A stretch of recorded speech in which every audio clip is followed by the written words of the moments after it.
Folks, guess what? Let me hit the record button on this computer. We are live, and it is episode number 145 of Train or Die. We have Oksana and Max here, and I'm so excited for them. Thank you guys so much for being here. As we always do, please post your wins in the chat roll as we get started here. We're going to come to the panel and just ask, what's your biggest win from the past 7 days? Oksana and Max, you guys are being on the show as one of our biggest wins from the past 7 days. So please, would you share what's one of your guys' welcome? Well, there we go. Okay, I think we're unmuted. Can you hear us? Yeah, bro, what's up? Awesome. Hi, everyone. All right, biggest win of the last 7 days.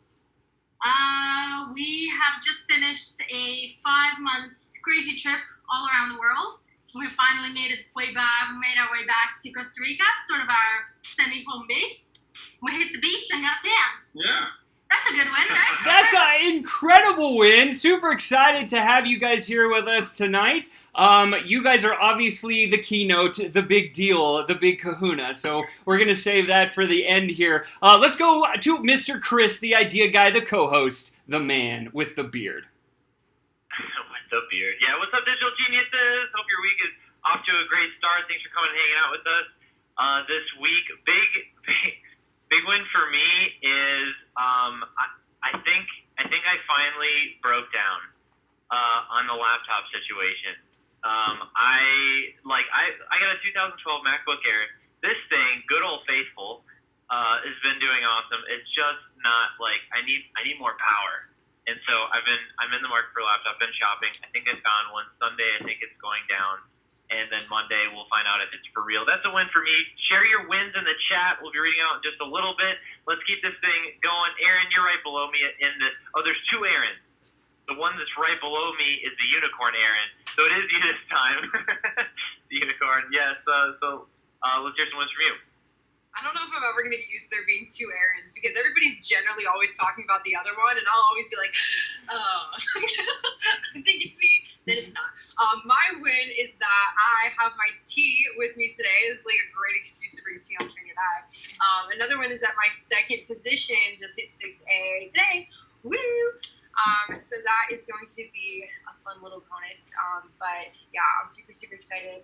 That's my win. Cheyenne, I just saw your face pop on. I don't know if you got to share your win yet, but you are next.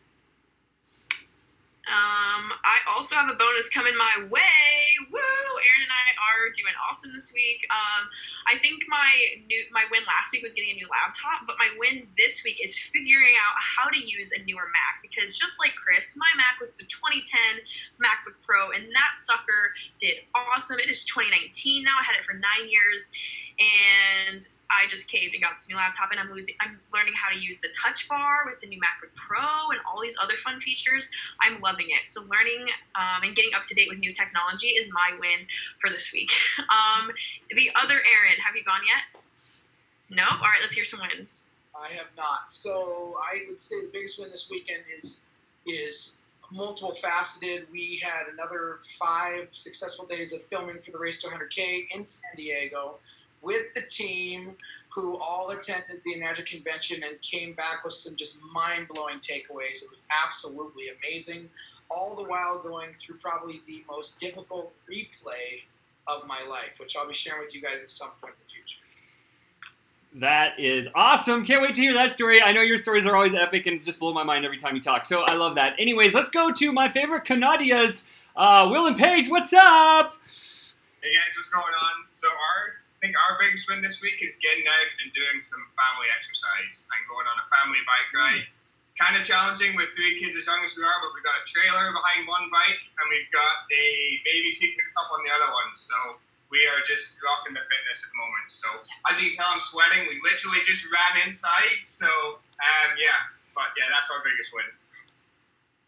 Perfect. Well, I'm so excited. Tonight is such a special night because we have Oksana and Max. But, Chris, we need to come to you and ask, what are everybody else's wins? What are the wins in the chat roll? What's happening with the tribe? Yeah, the tribe. We'll hit the chat in just a second, but there's one win I withheld, and it's a first that's going to happen on Train or Die tonight. And so I don't know if we're doing this right, but like this is the perfect night because Oksana, Max, if we're not doing this right, you're going to officially be able to correct us. This will be the first inaugural tea pouring we all have teacups. We usually don't do this. We just know that it's in your name and we're goofy, so just roll with it. But this will be the first annual tea pouring on the Train or Die show. I'm hoping that I hit this tea bag and not miss. And so here we go. It's official. And then is the secret, like, I'm just going to go with multiple rapid dunk. Hopefully that's the right move. I mean, if you want it to be technically correct, you should be using loose leaf tea, but we'll let it slide because it's the first time. See, we'll just bring it back up for a second. That's why we need you guys. Like, I don't want to tea incorrectly because it's going to be a half. Anyway, you guys get all right. So yes, is that a chili? This is a straight chili. I didn't know you did that. No, I love it. That's great. It's spicy like you. It's a tea infuser. It's a little chili tea infuser. So you put the little tea in it, and then it like seeps out. There we go. See, all right, and so there's more fun to be had with that. Anyway, thank you all for joining me on there. Let's go for some wins. Let's see here. I just had it perfect, and it moved on me. We'll be having tea cheers. Yes, we'll have to be cheering the whole time. We're totally goofy. They're like, what did we get ourselves into right now? Miriam says, my biggest win was realizing when I looked in the mirror that I am amazing. Miriam, that's an awesome win. Now when I look in the mirror next, I'm going to be like, Miriam is amazing. I'm going to think of Miriam when I look in the mirror. Made a plan that will change my world one small town at a time. That's exciting. Francis said, I did my very first go live ever on the DGL page. Francis, you get a copying awesome for that if you haven't already. Michael says, created my fan page. Woo woo. Yes, I like that one. And then, let's see here, Nancy says, attending the Enagic conference in San Diego and learning about Kangen water. Huge deal. That's awesome. And then Mom Malone, a new computer. New computer, just the season. And first sale for Jackie, which means she hit 2A, moving up in rank. Awesome. Congrats, girl. So proud of you.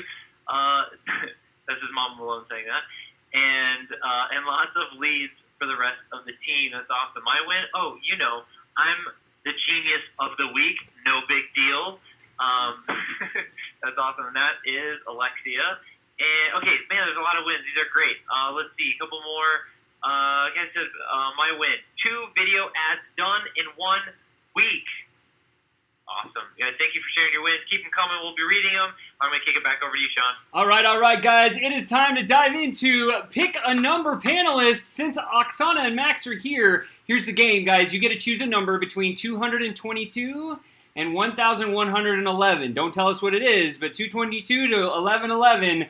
Anybody that wants to be on the panel tonight, start guessing any number you want. The closest one to that is going to come out and join us tonight on the panel, and I see one. Guys, put your numbers in. Who wants to be on the panel with these guys? You get to ask them any questions you want. It's go. So, all right, Chris, we're going to need a countdown very soon here. You call it. 5, 4, 3, 2, 1. There's some more guesses there. All right, Oksana, Max, what was the number you guys chose? 704. 704. There is a Margaret. Margaret, is that the closest? 700? Woo! All right, Chris, you're going to pull Margaret out. Guys, this is how we play Pick a Number panelists. For anybody that doesn't know how to play the game, you get to ask Margaret any question you want, whether it be personal, business-wise, or anything, just to get to know her a little bit better. Everybody on the panel gets one question. Oksana and Max, we're going to start with you. You can ask away any question you want of Margaret. Hold on. First of all, hi, Margaret. How's it going? Hi, guys. All right. The question for you. I'm in. One piece of advice, random advice. Having dinner. I did. Oh. Sorry, Margaret, are you there? Your connection's not the best. Are you doing okay? Yeah. Is that okay? Yeah, it sounds a little bit better. Can you hear You us? might have to pick somebody else. Okay. Yeah, I can hear you guys fine. Okay. Are you in the middle? Are you in the middle of dinner? Right. Are you in the middle of dinner? shouldn't have picked the number. Okay, do you want us to pick somebody else? If anyone was wondering if this is really live. Yeah, right. Absolutely. All right. Well, this is what we'll do. We'll go ahead and choose somebody else. Give me just 1 second here. 1 second. And all right. The next closest number was. What is it? 745. Samantha, is that you? Samantha, let's pull Samantha out. Sorry, guys. Just check issues really quick here. Second time's a charm. Yeah. Thanks, Margaret. Sorry that the connection isn't there. Yeah, no worries. Let me just go ahead and... There we go. Samantha's coming on. All right, Samantha, what's happening? All right, let's start again. The first question for Samantha, first of all, Max and Oksana are going to ask. Go ahead, guys. Sorry about that. Well, it is my first week here at DGL, so thank you. Honestly, this is also my first time in this train or die, so I'm not quite sure what to expect. That's awesome. Well, this is the best time to get to know you. Here's what's going to happen. Everybody's going to get to ask you one question, okay? So everybody's going to ask you one question. You just give the first answer that comes to mind, and Oksana and Max are going to start us off. Go ahead, guys. All right. I start with another one, but I'll switch it up on the second one. What is your biggest dream? Oh my gosh. My biggest dream is just to be confident in myself and become the person that I know I can be. My heart is racing. But yeah, just to be happy and have good relationships with my family. I think that's the big one. That's awesome. That's a great one. Thank you, guys. Let's go to Chris Baden. What's your question? My question is, well, first off, welcome to DGL first week. First time on Train or Die. Thank you. Not knowing this, Thank you. that makes me happy. It's exciting. Okay, I haven't asked this one for a while, but it's fun to me. What's the last concert you went to?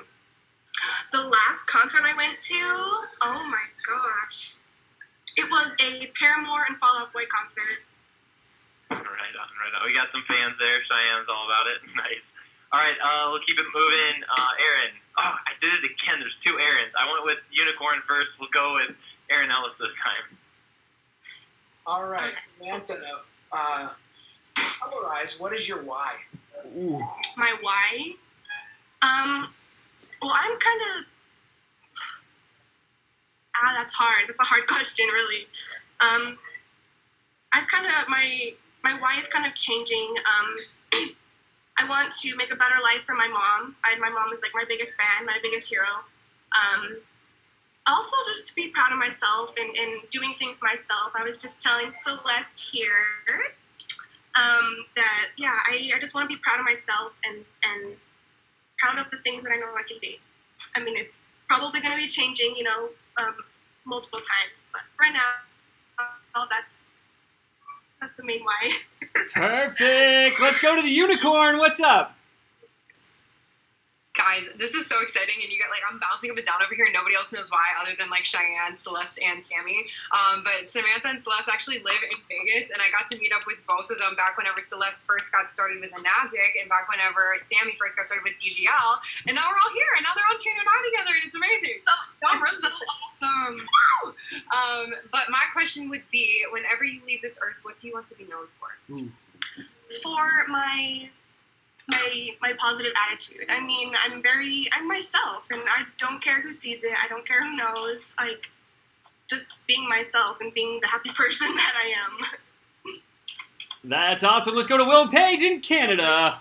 Okay, I'm going to switch it up. Seems like there's been a lot of deep questions, so I'm going to go for a real easy one. What is the stupidest thing that you've done on your own free will? Sorry, I didn't quite hear all of that. What is the stupidest thing that you've done in your own free will?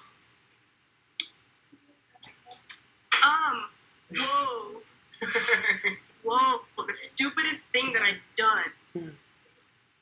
That is a good question. Oh.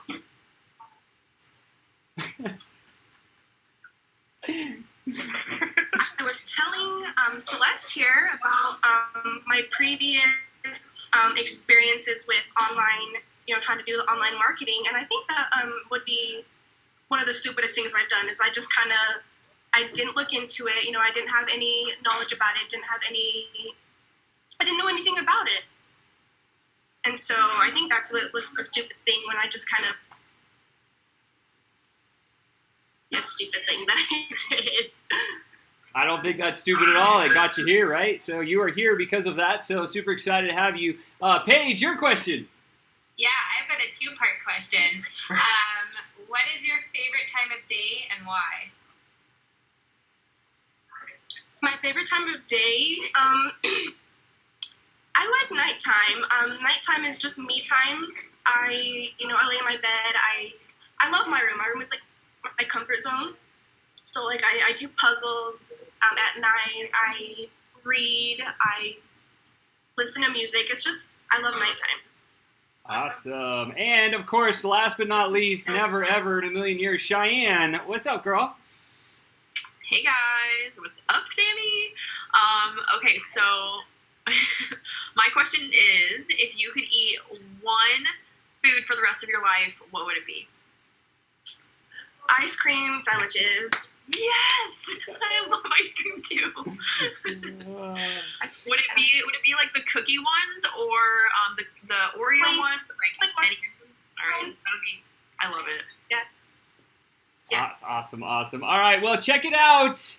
You, my dear, are the genius of the week, or not the genius of the week. You're the pick a number panelist this week. I'm sorry about that, Alexia. But yes, so Samantha, you are here. You get the trump card. If there's anything that you don't understand when Oksana and Max start talking, you are able to say, hey, hold on, stop. I want to know more. Okay, so you have the trump card. You can throw it at any time during the show. You are the wild card tonight. Super excited to have you here, okay? So, without further ado, guys, we are going to move right along into tonight's main performance. And I'm so excited because, look, these guys are somebody that I personally was stalking online. Yes, totally guilty. And just watching because I wanted to know who had the lifestyle that me and Melissa wanted. And let's see here. Sam, I'm just going to... Can you just mute your phone? Chris, you got that? Hang on one sec. Got it. All right. Yep. Yes. So thank you, Chris. Appreciate that. So yes, I was actually stalking these guys online, and I love their story because it's so close to a lot of our stories, right? 5 years ago, these two were in debt. They were working jobs like a lot of us, and they simply wanted out, right? They loved travel so much. They found themselves like doing a ton of camping, but it wasn't enough to feed their addiction. They always dreamed of a lifestyle blog or a lifestyle of travel, and they started this blog, and they were hoping it was going to make a little bit of money, but it turned out to be like an amazing journey. They've been able to eliminate all of their debt. They got out no mortgage. They live a completely remote lifestyle, and they've traveled to over 70 different countries. Guys, these are the people that if you want to emulate, you should look at what they're doing and do the same things. It's what we always talk to. I try to bring really good examples for you all to win. So what's more is they have the ability to focus on making like a way bigger impact in the world of others. And they just help people that love to travel, and that's a lot of us. And so guys, welcome to the show. Super excited to have you. How are you? Thanks, we're awesome. Thanks a lot for the good introduction there. Yeah, absolutely. You did your homework. Yeah, absolutely. So guys, as this is going to be going tonight, if you have any questions you want to ask Oksana and Max, please drop them in the chat roll. Chris is going to be recording those. Somebody will be recording those. We'll be asking those a little bit Q&A towards the end. But guys, I want to get your story out for the record. We're live all over the place right now. And I just want to know, like, what was the thing that made you decide to pursue a blogging lifestyle? Just kind of tell us your background. You want me to do it? All right, I'm telling the story. So what did make us decide to pursue a lifestyle? Honestly, it all started off with us living in Australia. So we're originally from Canada. That's where we both met, and that's where our families live. After graduating university, which is where we met, we both sort of over time found our way to Australia. And that's where we kind of rekindled our relationship. And that's where we were working our 9 to 5. So our last kind of normal life, we had a house, and even though it sounds really glamorous, Australia like that, and it was lovely. But it was still a 9 to 5. We had jobs, we had rent, we had cars, and all that stuff. And you had a bunch of them. And I had a bunch of debt. On top of that. Quite a lot of debt, actually. Over 100,000. And what happened was, I guess we both always loved traveling. And so travel had always been something that we were looking forward to. So, we'd be working during the week and always on the weekend trying to get out and travel more. And we tried to maximize our holidays. So in Australia, we were lucky. We got 4 weeks of holidays. So we tried to stretch those to 6 and take some unpaid leave. But it was never enough. We always wanted to do more, to see more. We'd go to one country and have 5 more countries on our wish list by the time we came back. And so we kind of set a goal and we said, look, if we can just get rid of our debt, we can try to figure something out and try to maybe start some business or do some side gigs to see if we can potentially move out of Australia and just travel a bit more. I don't know. We didn't really have. My wish at the time was I just really wanted to stay on the road for 6 or more months. That was kind of like my one year. 1 year. My little unicorn that I always wanted to do and I never got a chance to. And so I said, could we just take a year off kind of thing? And so we worked really hard. Max was a huge support in trying to get rid of my debt. Essentially, it was all school debt that I collected. And so there's a lot of budgeting and cutting out all sorts of unnecessary things. Yeah, good financial planning, a few hacks here and there and whatnot. And it took about 2.5 years to get rid of all that debt, so it was quite good. We also did have really good paying jobs, so that helped. And once we were debt free, literally the day that I paid off my last debt to the bank, I walked into the office and I handed in my notice and I said, I don't really know where I'm going, but I certainly don't want to be working here anymore because I was happy at the job. And we wanted to do something else. So that was kind of the motivation always to leave and maybe do this 6 months, 1 year long kind of trip. What had happened a year before that was, again, we were just living a normal 9-to-5 life. And I was kind of bored. Max had his sports that kind of kept him entertained, his hobbies. I didn't really have much, so I started writing as a creative outlet, and mostly because a lot of people would ask us, have you guys been to Thailand? What do you recommend to do there? Or have you been to Cambodia? What do you recommend there? And I sort of started as little notes for friends, and I'd first put it up on like a Tumblr website, I think it was. And then eventually, I'm not sure actually where the idea came from, probably somewhere online where we said, hey, some people actually do this as a thing, like they run these websites and they make money from it. Why don't we try to do that? I think it was first because we might get free shit. Oh yeah, that's right. We wanted free shit. As you do when you all start off. You get free stays, free whatever. So so we didn't know anything about online world or building a website. So we kind of played around with it and we're like, no, if we're gonna do this seriously. So we actually took a couple of courses and looked into how to build a WordPress website. We built our website, took of course, months instead of probably just a week if we had just gone with a template. But we had built the website and I just started writing. And that was kind of my hobby for about a year as I was paying off the debt and as we were still working. When I was bored at work, sometimes there wasn't enough work to do. One of the reasons why I was not happy with the job, I would be writing. I'd be writing about places we have traveled to. We have both traveled quite a bit together and separately. So it'd just be writing. And they grew to a collection of, I don't know, maybe 50 articles or so within the year that I was writing. And then when we were kind of ready to leave, and we said, we'll just take a few months and we'll travel and we'll kind of see what happens. So we were planning to get married in Costa Rica so this was August 2015. Our wedding was going to be December 31st, 2015. So we had about 4 months and we said, look, let's just take our time getting to Costa Rica. We'll travel slowly. We'll see how much money we spend and what we can actually kind of afford to do and can we continue this lifestyle essentially. So it was a bit of a test. And right as we were leaving, somehow, pure luck, a bit of connection, a bit of luck, we ended up getting this amazing gig to work with a travel insurance provider who wanted to pay us money to create videos to showcase how travel insurance helps you on your travels. And they offered us enough money to basically cover the cost of our travels back for whatever it was, 4 months.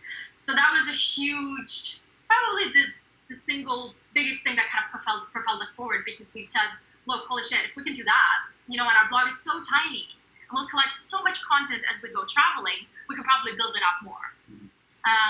So that's kind of what started it all. And then we got to Costa Rica, we got married, we kind of stayed here because we still had a bit of money in the bank, and we kept on writing, and we kept on traveling, and that was 3 years ago, and we're still traveling, and we're still actually getting deals with travel insurance companies.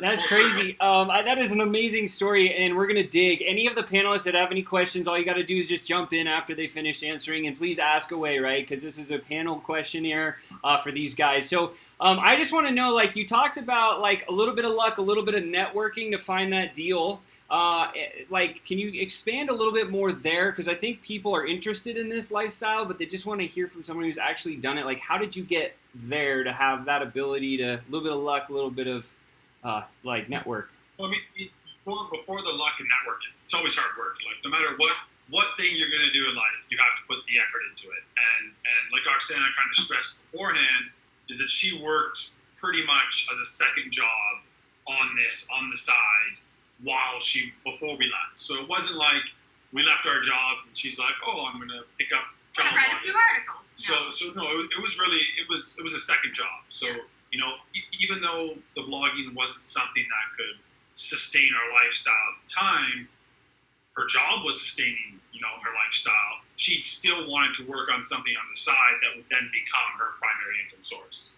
So what a lot of people maybe in this call is that they're looking for something to do, and they're trying to build that alternative business and lifestyle.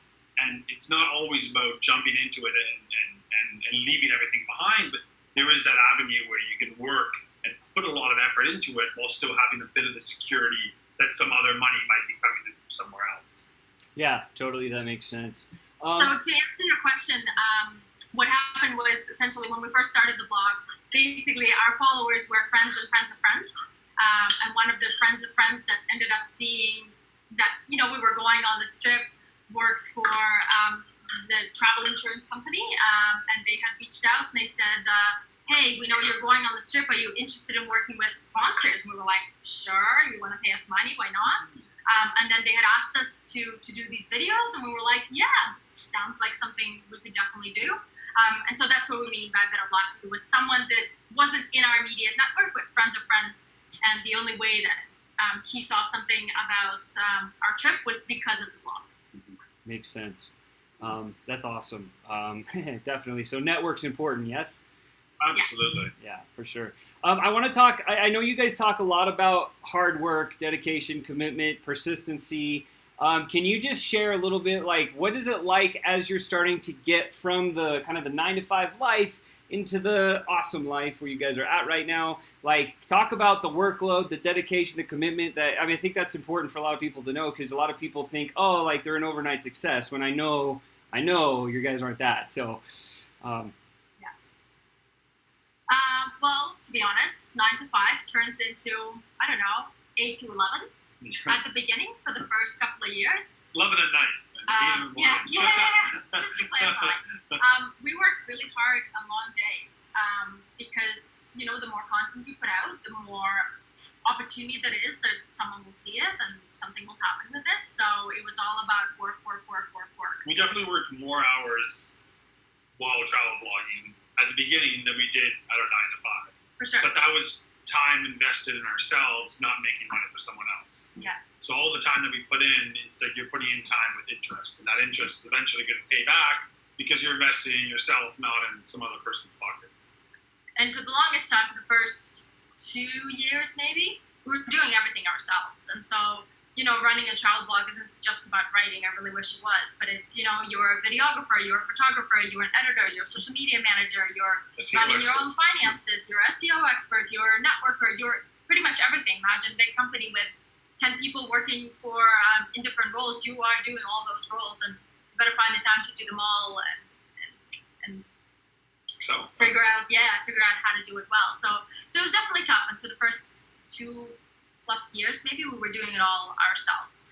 Now, luckily, we have a bit of a background that helps. So we both have a business background, so that was definitely helpful. But still, we didn't know everything. I mean, we'd never run a blog before. There's a lot to learn, and we're still learning on a daily basis. So it's continuous education.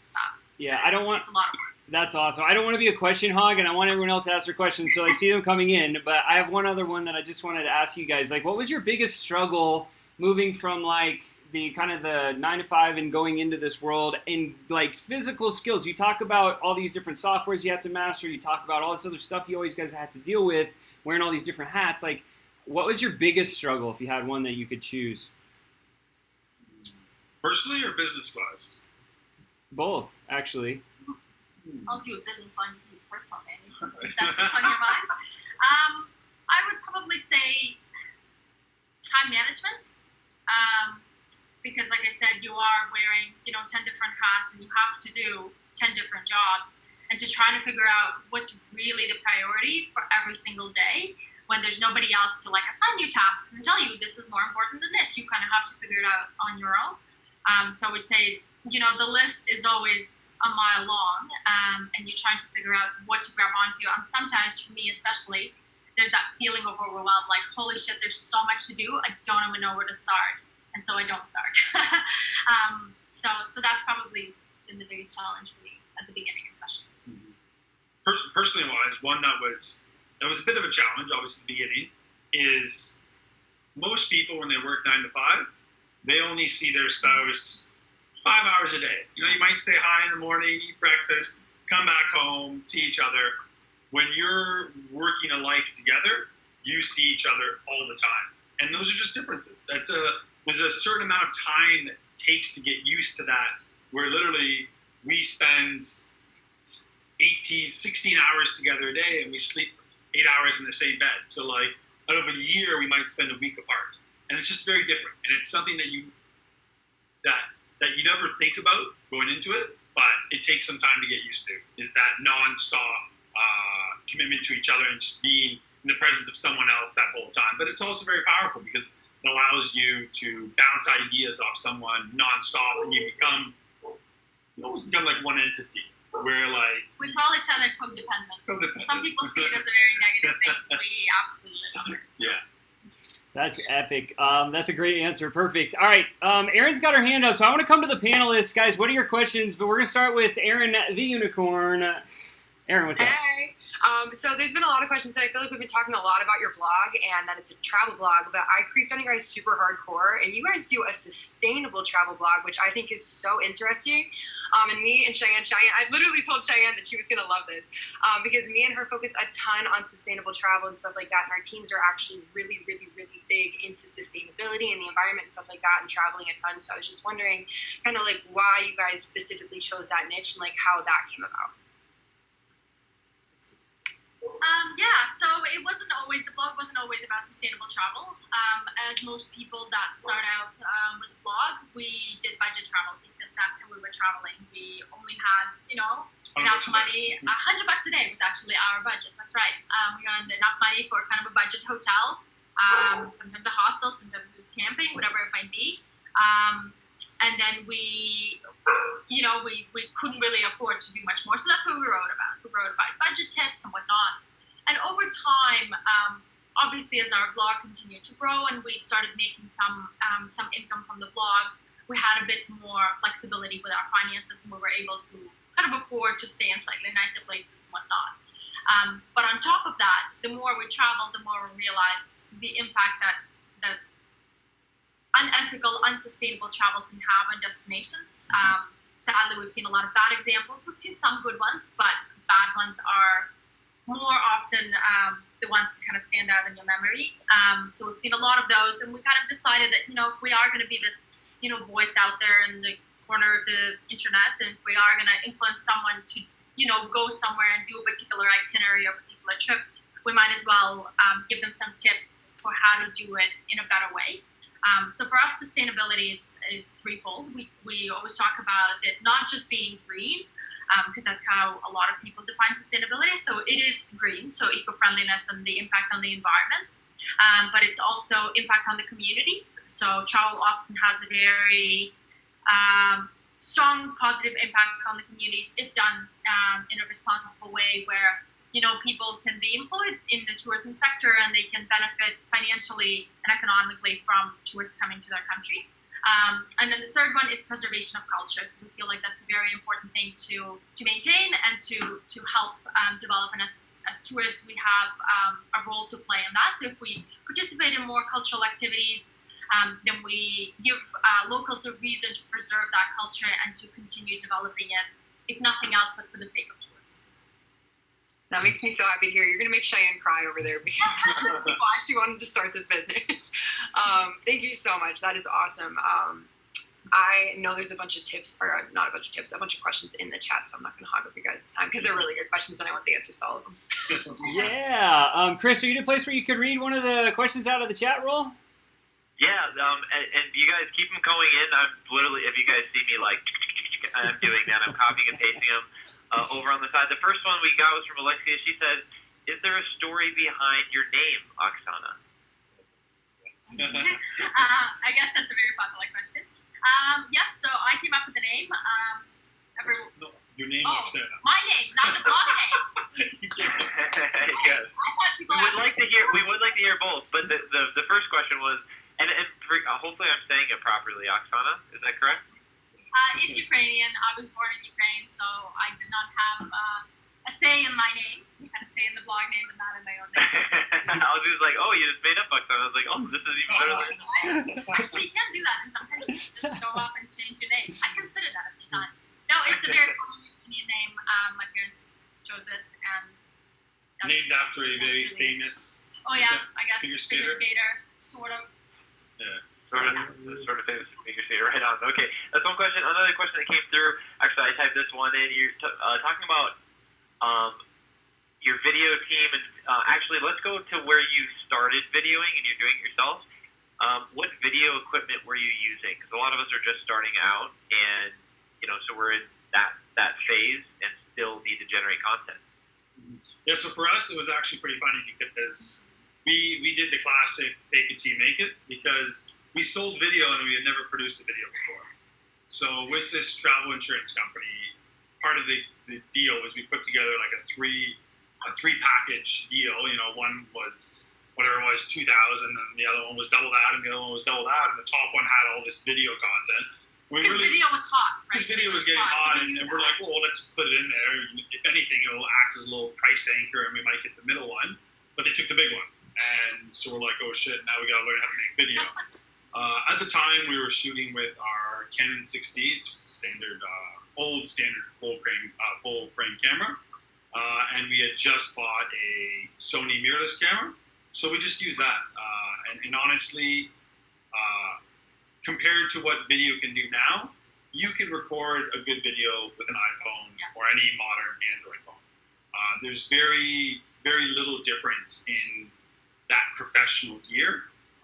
Especially, it always depends on what kind of footage you want to do, what kind of environment you're filming in. But if you're filming in bright lights, outdoors, then an iPhone, if I shot an iPhone and I shot with my brand new Sony A7R III $3,000 camera, you probably wouldn't be able to tell the difference if it was in broad daylight. So I wouldn't get too caught up in the gear. Just work on a story. Anything with video has to do with the story. If you can script a good story, you can tell a good story. It doesn't matter if you shoot with an old Nokia phone or with a $20,000 camera. So story and content quality is definitely the priority, the value there. And Robin says, now I want to know the story behind the blog name. Speaking of good stories, let's go into that and then we'll move into some other panelists. Well, that one's easy. That one I did come up with. And it really all had to do with the fact that I love tea. And I drink it all the time, different varieties. And you were in China when you came up with that, weren't you? Yeah, I was in China when I came up with that. This is before Australia. This is before the blog ever even existed. I used to say my life sort of motto, if you wish, was drink tea, do good, and travel. So that was like my little, the little sayings you put on your Facebook back in whatever, 2010. Your MSN name. My MSN name. And so I don't know, it kind of stuck. And when it was time to come up with that blog name, Drink tea at AOL.com. That's awesome. Right on. All right, Sean, I'll kick it back over to you. Yeah. All right, let's do one more. Is there anybody on the panel? I know Cheyenne might have. Oh, she's got her hair up like lightning bolt. Cheyenne, what's up? Hey. So I was literally tearing up. I privately messaged Aaron when you were talking about your why, because I will never forget 15 years old, like going over to Europe and seeing how bad sustainable tourism was. Like all of these people love traveling, and I think traveling is a beautiful thing, but they were just ruining the culture just because they wanted to see these destinations so bad. And I was like, what's the point of everyone traveling and seeing like our beautiful Earth if everyone's ruining it in the process? So sustainable tourism, and was one of my biggest whys. So you guys were talking, I was like, where did these people come from and how did Sean meet them? Like, oh my God. So I love that. I want to know, so I love that you guys have been doing this for 5 years. I want to know what has been the absolute lowest, deepest point of you guys doing travel blogging, like the deep, dark stuff that no one wants to hear about entrepreneurship, and then like your highest high where you guys were like peaking in your business. A year ago, Sean and Chris and Aaron know this, but I was living in my car, and this month I've made more than my mom makes in a year. So like going from that to that, I just want to hear from other entrepreneurs who have like been at their lowest low in life and also their highest high, because I think people don't hear like about the deep dark stuff enough. And you guys have been doing this for 5 years, and you guys started like with nothing. So I'd love to hear your lowest low and then your highest high. Yeah. It was right after our wedding. I'll let Oksana tell it because it's a bit of personal. Yeah, probably. So It's a personal, but obviously it questioned whether we were going to continue doing our travel blog. So it was one of our lowest points. So what happened was we got married in Costa Rica, and everything was lovely and wonderful, and we were planning this epic honeymoon to South America, and we were going to go to all these places. And then we went to the beach in like down the street from where we got married, and I went surfing, and I jumped off the board, and I broke my leg really badly. I broke it in, well, it was basically like this. So it was a tib-fib fracture and an ankle, whatever, something rather, ankle break as well.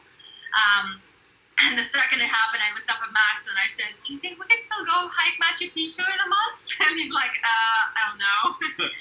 So that set us back quite a bit. Not only was it obviously time that I had to take away from the blog to recover, but it was a huge financial impact because, funny enough, we did not have travel insurance because we had just finished our partnership with the travel insurance company. We're back in Costa Rica. I grew up in Costa Rica, so this is kind of like hometown for me. Yeah. And we were like, oh, we're not going traveling anywhere for another month or so. And like, we're just going to the beach. What do we need travel insurance for? And yeah, got stung pretty badly. That was an easy $10,000 down the drain right there. Yeah, because we didn't have travel insurance, and it was basically too risky to fly up to Canada to do the surgery because, well, I don't know, how do you fly with a full leg cast and all sorts of complications. So we had to do the surgery here. So yeah, financial impact, and also just time away from the blog. I didn't know how long it would take for me to recover. So you didn't know if you were going to be able to recover. I didn't know if I was going to be able to mentally, hike again. was it, can I walk again? Yeah, and it was just, back then our mindset was, if we don't travel, how on earth are we going to create content? How on earth are we going to, make the blog grow and make partnerships and make money? So there's a lot of questions, I guess, around that. But I recovered fairly quickly. It was probably 6 weeks, and I was walking on crutches. And then within maybe 2 months, we were out of Costa Rica because we were like, we just got to get on the road. So we got a camper van, and There's only two trips that we could think of that we'd be able to travel without her having to walk a lot, and that was either a cruise ship or camper van. So we found a camper van relocation, and we drove from Chicago to LA. And I was able to still get out of the car and hobble around to see the Grand Canyon and everything, and it was awesome. We ended up writing about it, and that is actually one of our top articles on the blog right now, which is super cool. So the recovery ended up happening just fine, and everything ended up being okay, but it was a very scary point in our lives. And then in terms of the high, I'd say we're at a high right now, maybe. We're just continually building. The high continues to build. Yeah. We've got we're no longer doing everything ourselves. We've got a team that's working for us, which means that we've got a lot more stuff is happening, and we can, stay on top of it. We also have a decent work-life balance. We no longer work 8 to 11 p.m. or whatever it was. We work maybe 4 hours a day. We bought a hotel. We have invested in a hotel. We've got a number of other income sources, and we're able to, enjoy life and know that financially we're getting to a place where we feel very comfortable. And we're just, the blog keeps growing, and we always have new ideas for new businesses. So it's just every day gets better. Mm-hmm. I love that you said your top performing blog is when you had the accident, because my top performing content still to this day is all of my car life videos and posts, because I don't know why, but everyone they'll still message me to this day like, hey, are you still living in your car? I'd love tips about this, this, and this. And I'm like, yo, that was a year ago. I don't live in my car anymore, but I mean, I can tell you what I used to do. They'll ask me about showers. They'll ask me about how I went to the bathroom. They'll ask me about charging stuff. And I'm like, I should have lived that up. I should have taken way more vlogs and done a lot more stuff. So it's really, yeah, exactly. So I think that's really powerful for a lot of newbies that are watching this right now. It's okay to record the bad stuff and go from a low to a high. So I'm really glad you shared that and other people got to hear about that. So thanks for sharing. I have a million other questions, but so does everyone else. So thank you so much. That's awesome. Thank you, Cheyenne. I'm going to jump in and just ask a little bit more about Driftaway. Where'd the name come from? It's the eco motel you guys have. Just share, what's the skinny on it? What's it about? What's it all about? Yeah, so it's a property that's actually located about 100 meters from where I grew up.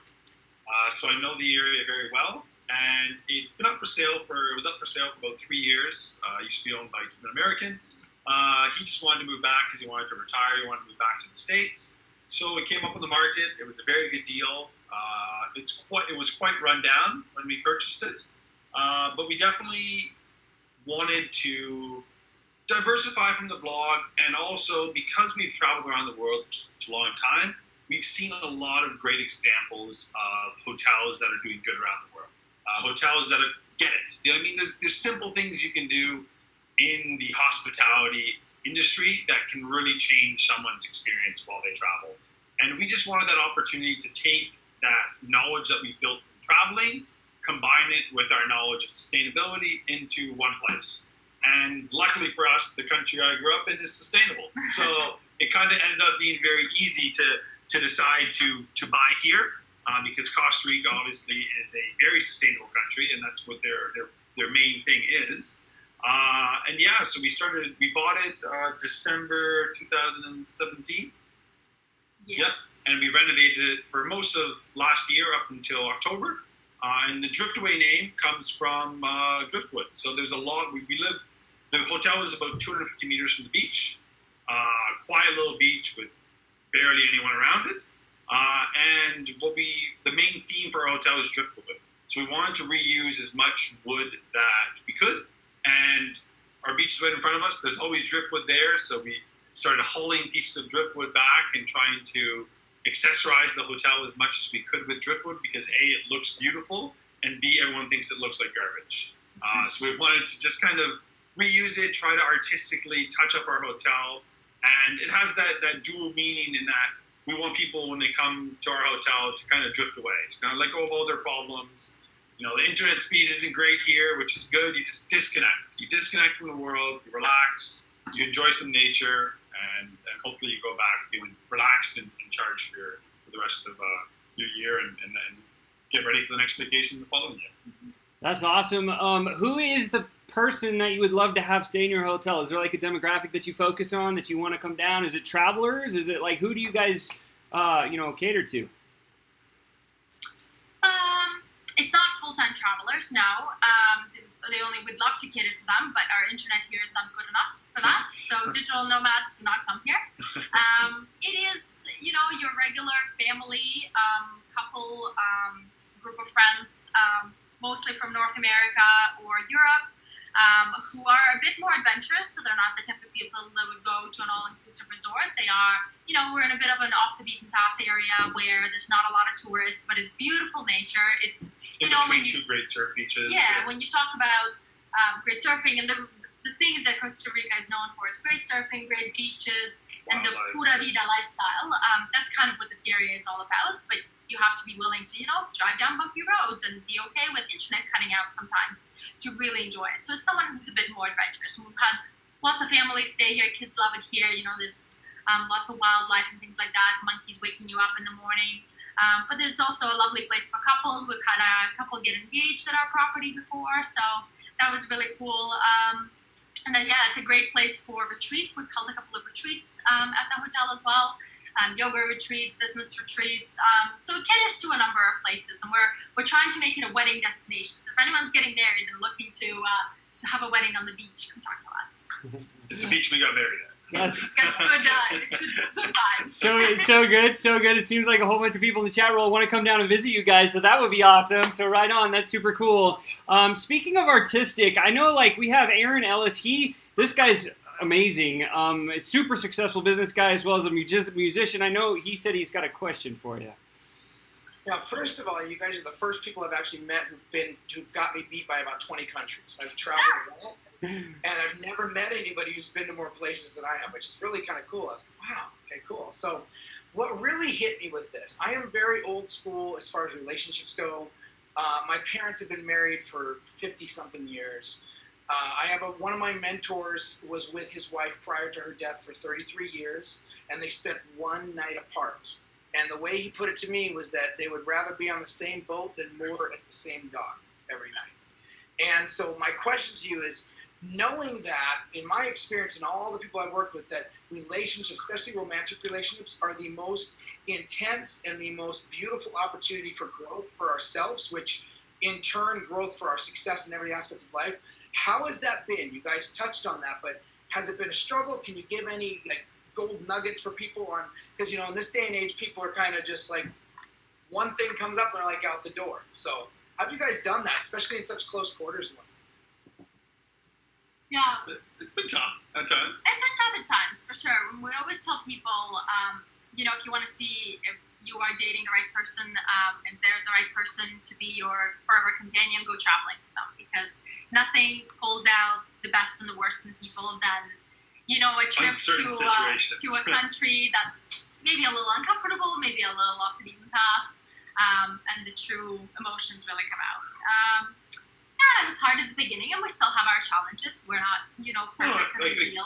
We always try to, at the end of the year, kind of set new goals for each other, trying to help each other better. So we have this thing where every New Year's, which also happens to be our anniversary, we kind of set one goal that we want our other partner to do. So it's one thing that we would like to see more of from each other. And we do that every year, and we've been doing that since we got married. So that's one thing that we do. And we still read relationship books. We still want to learn. We're not the perfect couple. We still get into arguments. We think that arguments are healthy, because just because you don't argue doesn't mean that you're a perfect couple. Healthy discussion is always great. But you just definitely have to be a bit more understanding. And it's not always about being right. You have to listen, and more listen. Sometimes we go to bed angry with each other, but very rarely. we're always happy the next day, and we know that there's so much more life than really sweating the smallest stuff. Because most of the time, when people argue, it's over something that's so small and so inconsequential in the big scheme of life that you really just take a step back and look at the big picture. And you know what? Who cares if someone left their clothes on the ground versus in the laundry bin? Is that something really that should frustrate you and you get bent up on and you get this resentment towards it? Or is it something that you just need to work towards improving, because it's not the worst thing in life that you could have as a partner? So did you call her out? Did you just call her out or yourself out on the clothes? Call himself out. That was one of the things that she wanted me to change after our first year of marriage. But oddly enough, and that's a funny story about that, I started getting very good at that. Now, I'd always put my dirty laundry in the laundry bin. Now, since we started traveling more, she leaves her clothes on the ground. Full circle. What I was going to say is, what's really interesting, we found this with a lot of other couples that kind of live a similar lifestyles. We obviously have a network of other digital nomad couples. Not all of them run a blog. In fact, most of them don't run a blog. They run other businesses. But what we found is the couples that spend 24/7 with each other are actually so much more in tune with their relationship, and they dedicate so much more time to bettering it than your typical 9-to-5 couple who you think would have more time and more opportunity to have conversations and want to connect more because they're apart for so long throughout the day. But it seems that because you're forced to be together all the time, you can't just ignore your problems. You can't just, I've got to go to work and slam the door and walk out because, well, sometimes there is no door to slam. You're in a hotel room and you're in a hotel room. And so you're forced to address problems. And when a certain argument comes up, 5 times in a row, you're like, well, shit, we really need to address it because it's going to keep coming up and it's going to keep ruining our trips. And so we find ourselves to be more forced to make changes and to improve ourselves. We found that to be very similar with other couples that travel and work and live together. Well, thank you for sharing that. I love it. Yeah, beautiful, beautiful. All right, Will and Paige, what's up, Canadians? Hey guys, what's going on? So my question is, starting out like a lot of us, we don't always know if we're doing the right thing, or we try and find people to follow to try and emulate what they're doing. For you guys, who was it for you that really did you guys follow anyone to really kind of see what they were doing, or did you guys just kind of dive in and just did what you did and just hope it worked out? There were a lot of travel blogs that I personally followed as a, girl in my 20s, even when I was single before Max. So I was around the travel industry. There wasn't necessarily anyone that was like, oh, I want to be like them. There were a few people that were doing cool things, and there were a few people that had published posts that had gone viral, and I was like, oh, if we can just do that, that would take off. So obviously we followed a trend of the travel blogging and kind of pulled ideas from various people, but I don't think there was one particular... I think there's one blog that we really wanted to try to emulate as much as possible, especially when we started out, was Deb and Dave. Deb and Dave, they run a blog called Planet D, and they're actually another Canadian couple. Fellow Canadians. They're probably one of the pioneers of travel blogging. Yeah. They've been around for 15, almost 20 years by now, probably. Yeah. And they're just very laid back. So a lot of people in the travel blogging industry, they kind of grow this mentality of they're too good for anything. So they have this mentality where I'm not going to go anywhere unless I get paid. And we don't like that. We're not like that because we like to travel. To us, getting paid is the bonus to the travel. We started our travel blog so we could travel. Getting paid is like the cherry on top. So we liked their approach, even though they're one of the most successful travel blogs. They have a very down-to-earth vibe about them. They're very friendly. They'll talk to anyone. They'll socialize with anyone. They're never too good for anyone. And that was really something I looked up to because at the time that wasn't the trend. And they were just a very, very cool couple. And yeah, definitely someone that I looked up to when we first started. Yeah, I liked your part in the story, Oksana, earlier when you said you walked into work and just said, I know where I'm going, but it's just not here anymore. Because that's exactly what I did, a year ago. I didn't know, and our journey had only been going for 4 or 5 months, and I walked in and I was like, you know what? I'm done here because this is not where I want to be. I don't know where my journey is going to go, but this is where, I know it's not here. I'm just so done with this place. So I don't know, I find that pretty powerful because it was scary. It was frightening for me because I had no idea. So you're taking a big leap of faith to say no to the job, to the recurrent income, and the safety net that a full-time job provides, and it's a scary thing to do for a lot of people. Yeah. Good work. Thank you. Awesome. Let's go to Mr. Chris, the idea guy. Not sure if he's got one or there's another one in the chat roll. Hey everybody. There's one question that's come up a couple times, and it's basically asking about friends and family and how they responded to you. So just to give you a little context, for some reason there's some stigma around, maybe it's just everyone's used to going a certain path, and so when you're the crazy person that's gonna leave the path, the beaten path, it's like, oh no. And usually it's out of concern, right? Friends and family, they love us. But we all have our own relational dynamics that we face. curious, number one, to hear the relational dynamics that you guys face with your friends and family, and then maybe just speak to it and how you dealt with it. Start with mine first. It's a little easier. My family is completely fine with it. Obviously, my mother moved to Costa Rica when I was 3.5 years old. So my mother is a very traveling at heart person. She's probably been to just as many, if not more, countries than I have. So she is 100% into that travel mindset. Even though she doesn't work on the road like we do, she loves to travel. So does my sister. My sister's lived all over the world as well, lived for about a year or two in Thailand and Laos. So from my side of the family, there was nothing but support for that type of lifestyle, because it just meant that my mother and sister could visit us more while we were traveling. So by all means, from the family side, perfectly good. The friends, my Canadian friends that I went to university with, I didn't keep in touch with them probably as well as I should have when I moved to Australia, because I actually lived in Australia for 6 years. But my Australian friends that I developed while being there were very much in tune with travel. So because Australians make a pretty good wage and they have 4 weeks vacation, and there's nothing close to Australia, everyone travels. Because if you want to go somewhere, you have to go somewhere far. You know, even the closest place to go is Bali, and that's still an 8-hour flight from most of your capital cities in Australia. So people travel a lot. A lot of Australians travel. So a lot of my friends traveled. So they were super excited. They were excited to hopefully catch us on the road, to learn more about the countries. And to this day, a lot of my friends are always asking about what trips we've done, what things we recommend, and all that kind of stuff. So from my side, it was nothing but 100% support. Yeah, it was a bit harder from my side.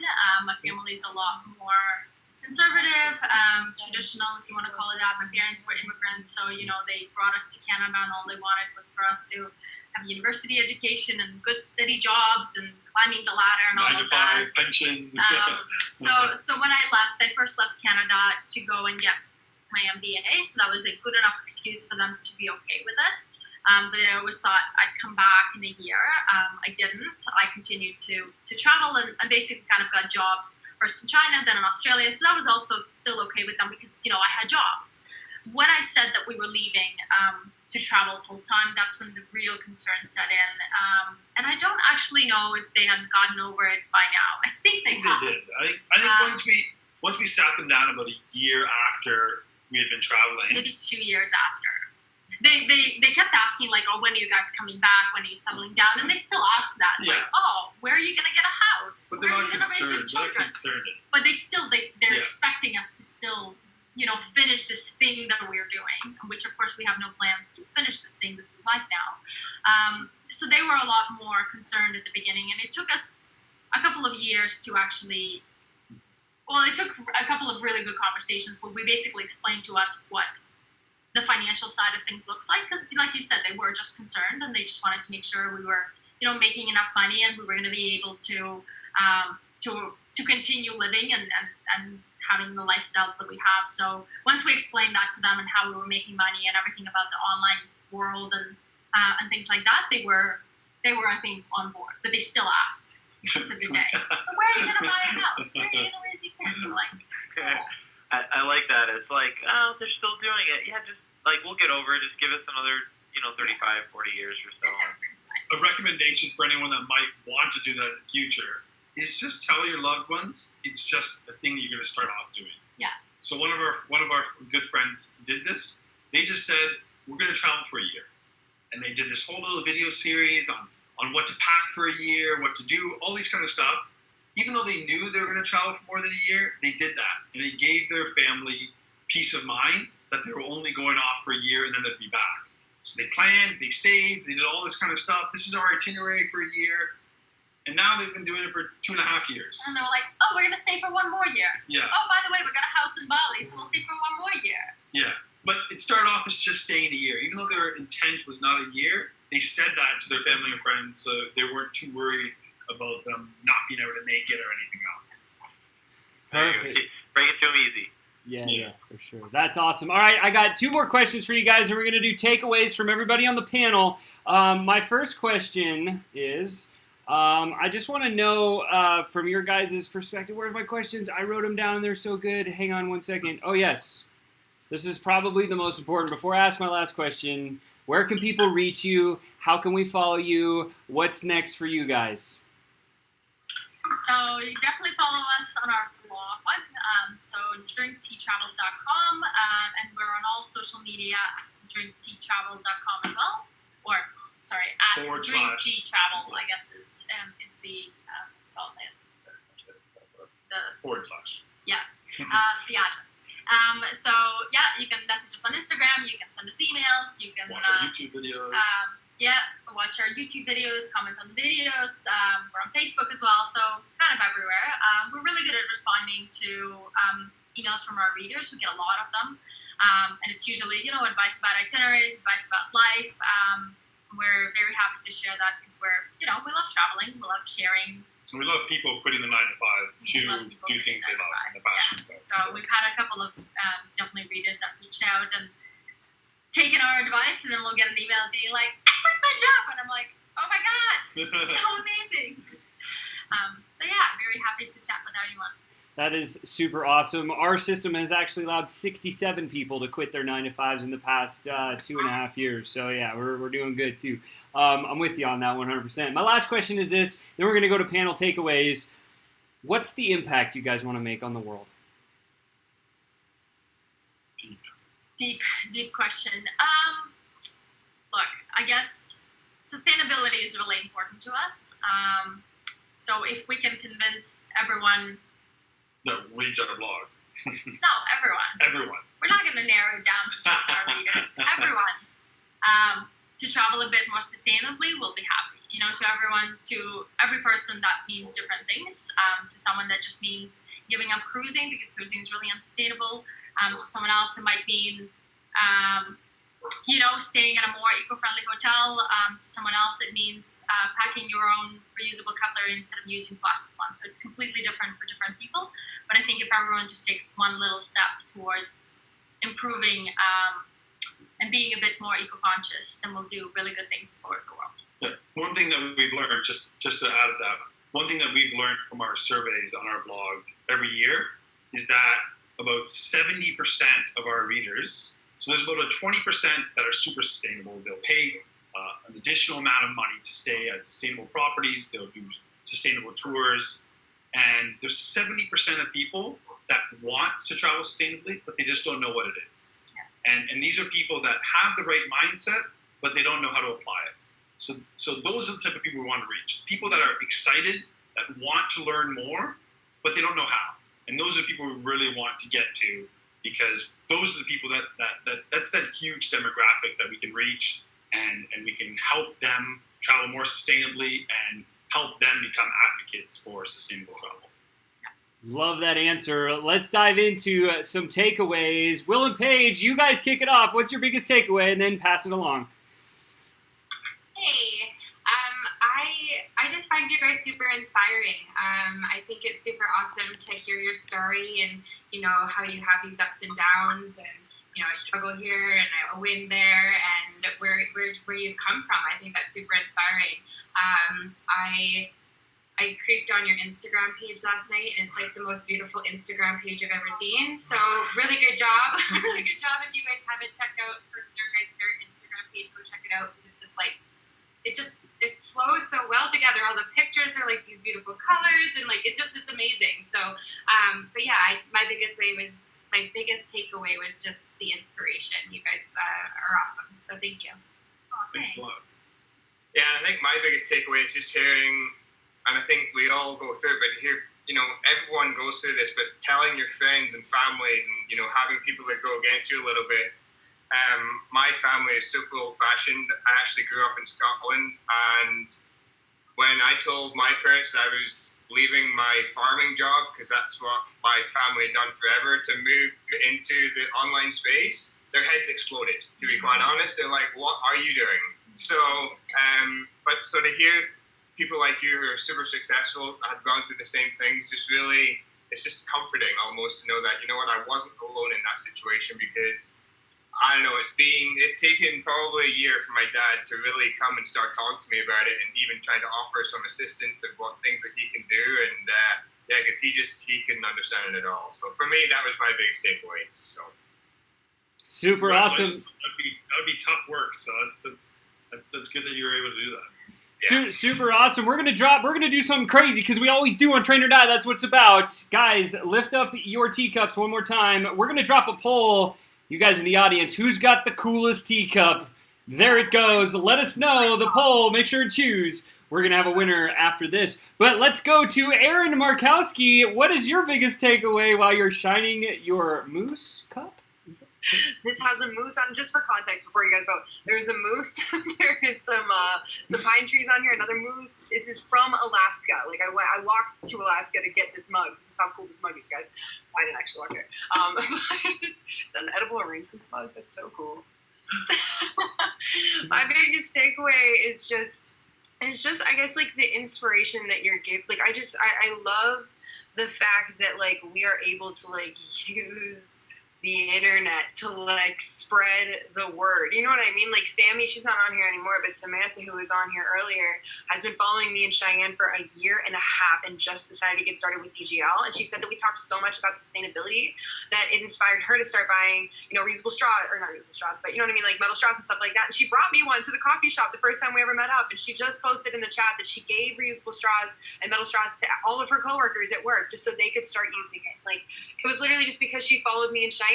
So like you having the platform that you have, and like even coming out here and telling us as influencers and as people who are sharing, what we're doing, to spread a word like that changes the planet. You know what I mean? It's not like one person who just does all these things. You know what I mean? Like I feel like a lot of us as marketers and influencers and stuff like that forget that literally just the things that we talk about online can change the world. And you guys just did a really good job at portraying that tonight. And I hope that that's what everybody walks away with, is that literally their voice and their, Facebook page and their Instagram account or their blog or whatever it is that they're talking on and they're communicating through can literally change the world. So thank you guys so much for sharing your story and coming out here. Let's go to Mr. Aaron Ellis. What's up? So first I had to ask why my teacup was called the Invisible Teacup. Apparently I'm supposed to blame Chris, the idea guy, so maybe there's an idea behind that. But maybe I should have used the Color Me Mine one that my daughter made, but she got me this because because she's my princess, that I'm her king. So she actually got me this one. So if you guys haven't voted yet, listen to that part of the story. You guys have seen her sit on my lap and stuff. So anyway, my biggest takeaway, one thing that I teach, that I learned from all my highest level mentors, that I've lived myself, that I've actually, when you get somebody to do it, they start to take off in their business, is when you find that passion, you make the decision to follow it before you have any idea why or what you're going to do. And when you guys give the example, hey, let's make these packages for videos, 2,000, 6,000, 8,000, before we knew how to make videos. That was a beautiful example of what I teach about. Just make the decision and you'll figure it out as you go. Make it till you make it. Love that. So good. Let's go to Cheyenne. Woo! Okay, Erin, her little spiel just made me cry again. I'm over here like tearing up. I literally love this. Okay, I'm looking at my notes right now, and the first thing I have on my notes is Oksana and Max are my favorite people. That's that's the top of my notes, and I just think you guys are such a big inspiration. Like, I'm 21. I started my business when I was 19, and you guys are now a couple, and you travel, and like that's definitely something I aspire to be one day. Is like have someone who I spend 24 hours with, if it's in a van, in a plane, whatever. So that was really inspiring that you guys talked about your relationship stuff. I know that's not too businessy, but that was really cool to hear, like how to do that kind of stuff, because I'm 21. I don't need that yet, but it was just inspiring to look at that. And then everything that Aaron said, because Aaron and I are the same human, and sustainable tourism is like why I live, I feel like. And it's just really cool that we get to voice our opinion through social media and impact so many people, like you said. So now for the rest of the night, I'm going to go creep on every social media you have and take some notes, because you guys are you're my niche. So I got to go study up. So thanks for that. words. Awesome. Let's go to Mr. Chris, the idea guy. Guys, the votes are streaming in on this poll here. I'm so excited to show the answers. But Chris, what's your favorite takeaway? Yes, even Sean's like subliminal teacup vote for me. He's fighting to win. And Aaron, I put invisible teacup because I didn't see if you had one or not, and we just made this thing up right now. And so I was like, if he doesn't have one, I don't want him to be like, you can just pull up an invisible one. But you actually had a really cool one with a really cool story. And after you shared that, I'm watching the vote count. You did get some more votes. So it all worked out. And then, Oksana and Max, you guys aren't on there on purpose because we have something else for you guys. So, okay, biggest takeaway.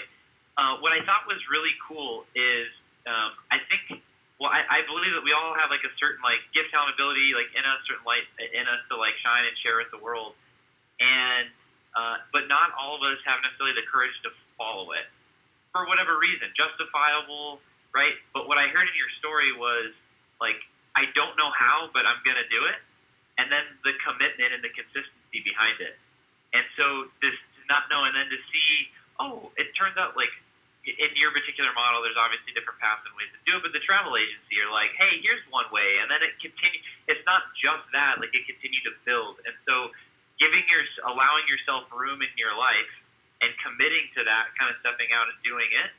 And then, Max, you said, it wasn't just we just, through caution to the wind, there was a little bit of growth, and you gave it time for it to grow. And so that part of giving yourself room to step out, and then being consistent and committing to it, even during harder times, looking at your content and seeing where things are at. Not that we know everything. We have a fair idea of how much that really takes. So much respect, and that part was really cool to me and stood out. Back to you, Sean.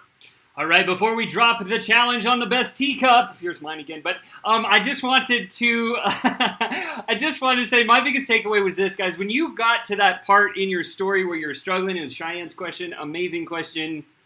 You didn't quit. That's my thing. I never quit, right? And you got through, you hit that wall, and you went over it, under it, around it, or through it, or whatever it took, and you're here today to say, look at this lifestyle we've created because we pushed through. So inspiring. I'm just so grateful that you guys are here tonight. Thank you so much for coming. Chris, who won the teacup challenge? Oh, wait, where'd it go? There it is. How did you win? Oh, congratulations, Chris. That's amazing. Actually, you know who gets the credit for all this? It's B, Beth, my wife. She's like, hey, you should use my thing. I was like, yeah, that's probably a good call. And anyway, so she gets the win for tonight. Aaron Ellis says it's rigged. The beard has won the teacup of the night. But I know Max and Oksana, you guys win the digital golden belt this week for being here as our super champions. We're so grateful for you guys. You're going to get a nice, cool little media wrap-up kit where you can use it on your marketing and everything else. Guys, don't forget drinkteatravel.com. I'm going to say it again, drinkteatravel.com. Go check them out, follow them. And they have good stuff. It's amazing, right? And as we do at the end of the show, every single show, whoever wins the digital golden belt, before I say this, the VIP after party starts in about, 12 minutes? Yeah, don't be late. But at the end of every single show, we always have our digital golden belt winner share just a few inspirational last words, maybe a piece of advice, something that our audience can take and run with. Please, take the last few words. What's the wisdom? Don't start a travel blog. That's thing number one. In all seriousness, people look at our lifestyle and they're like, oh my god, travel blog is the thing. Don't do it. It's so much work. It doesn't pay that well. And there's so many other things that you can do that pay off a lot more and a lot faster. That's my nugget. That's a good one. What's yours? Find what you're passionate about. So find the one thing that really excites you and do that. And if it doesn't excite you, it at least needs to work towards what excites you. And if it doesn't do one of those two things, then you're not doing the right thing. Because life's too short to be doing something you don't enjoy doing. And even though that was the mentality of our parents and our parents' parents and and all that, we have an incredible ability to pretty much do whatever you want in life. We're super connected. You can go live in any country in the world. You can do anything you want to do. So don't waste your time doing something you're unhappy with. Make sure that you're passionate about it, or that you're working, that whatever it is that you're doing is getting you to a place that will become your passion. You guys heard it first, right here at the end. Oksana and Max, drinkteatravel.com. Don't forget to go check them out and follow them. Guys, thank you so much from the bottom of my heart for being here tonight. Our VIP party for you guys starts in 10 minutes. Everybody else have a wonderful night. We will see you guys next week, same time, same channel. Bye-bye for now.